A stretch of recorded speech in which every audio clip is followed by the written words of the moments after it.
There are 1,000 different methods claiming to be the best way to brew pour-over coffee. Naturally, we're doing the only logical thing, and we're putting two of our favorite techniques head-to-head in a battle to the death.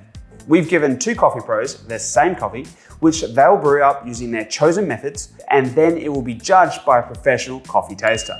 The winner will be showered in glory, while the loser will weep bitter tears into a jar of cheap instant coffee. Today, I'm battling it out with fellow barista trainer, Jess. Jess, do you think you've got what it takes to beat me in today's challenge? Yeah, absolutely. Oh, wow, that's a bit of sass on that one. Well, today we're going to be using the Panama Harmon Black Winey Roasters Cherry-Picked Coffee. Yes, that's right, cherry-picked. Jess, what flavors do you think you're going to get out of this coffee today? Some juicy fruitness. Juicy fruitness. I'll take that one. I'm going to take juicy sweetness. Anyway, we both worked with this coffee, so we're going to see whose technique is best. Let's get brewing. The first thing I'm using is 96-degree water. I'm going to wet the paper first off, so just nice and gentle, wetting the paper, making sure everything is nice and soaked. Okay, now that I've got my empty preheated glass, so I'm going to use 20 grams to start off with. Now with our coffee, I'm going to put that into my hand grinder. So I'm using a Comandante C30 MK hand grinder. It's one of my favorite brewing grinders to use at home. Now I'm going to load my coffee into the filter. Gently, just try and get all my coffee into the center here. And then next thing I need to do is just move the bed of coffee and open up like so.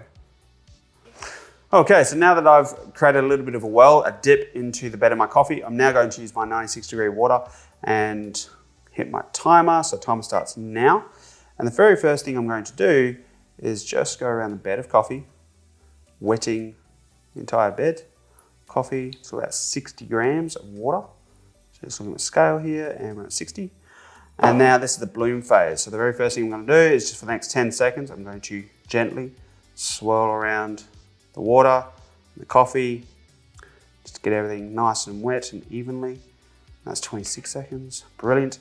And you can see all the gas bubbles coming out, so everything's degassing and blooming away. And the moment that water starts going down, and I'm getting up to about 40 seconds here, now I can begin my brewing process. So the first thing I'm doing is just going around through the center and then working my way to the outer edge. Just nice and slowly, and massive agitation. And I'm just bringing the volume up to about 150 grams in total. Okay, I'm going to let that water brew down through my bed of coffee, and I want to keep the water on top of the actual coffee bed itself. So I'm just always going to ensure there's water on top, keeping all the heat in my bed of coffee. Okay, I can see the bed of the coffee through the water, so I can know that the water's coming through a little bit low. So I'm just gonna start again in the middle, work my way out, capturing all that coffee, bringing it up to about 240. My end brew weight that I'm looking for is about 300 grams out. So 20 grams of coffee in, 300 grams will be the entire weight of the beverage. 302. Okay, brilliant. We'll see how we go. Here's hoping good flavors. With the paper.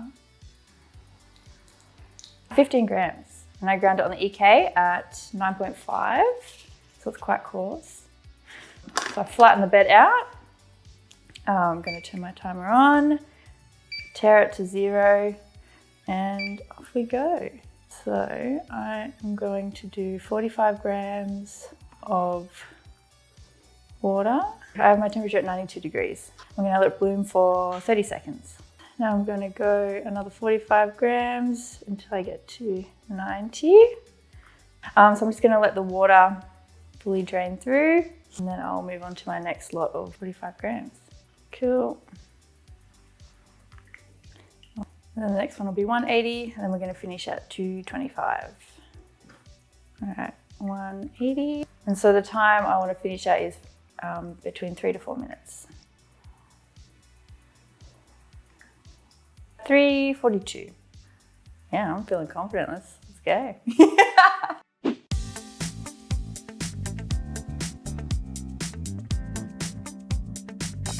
For a second there, I was a bit worried I was going to run out of water. I hope you do. I'm done. We sorted. I made it. Oh, Oh, how flat is that bed? Zinger. Looks so good. There you go. 3.5. And 320. We are done. This is Boris, a coffee professional, a World Barista Championship certified judge, and he is here to taste which method is best. So Boris, if you will. Thank you, Josh. All right. Interesting. All right, one of them is cleaner, crisper, and much more pronounced in flavour. I'm going to call this one the winner. Josh! Yes! So, Josh and Jess, Yep. some feedback on the coffees. I'm going to start with yours, Jess. Don't get me wrong, it was tasting very good, maybe a little tiny bit over extracted, and had a little bit of a bite at the end. Some of the heavier acids have come through. Josh, your one didn't have that bite, a little bit more of the forward fruit notes that I'd expect from this coffee. Really creamy, crisp, and clear. Okay, so I guess you heard that, Jess. I win, you lost. I've got a present for you though. There you go, your own fresh coffee to take home. Wow. Wow. Thanks. It's all good. Let's enjoy these coffees. If you guys would like to learn the brew recipes, we'll both put our methods down in the description below. And until next time, enjoy your coffee, stay stoked.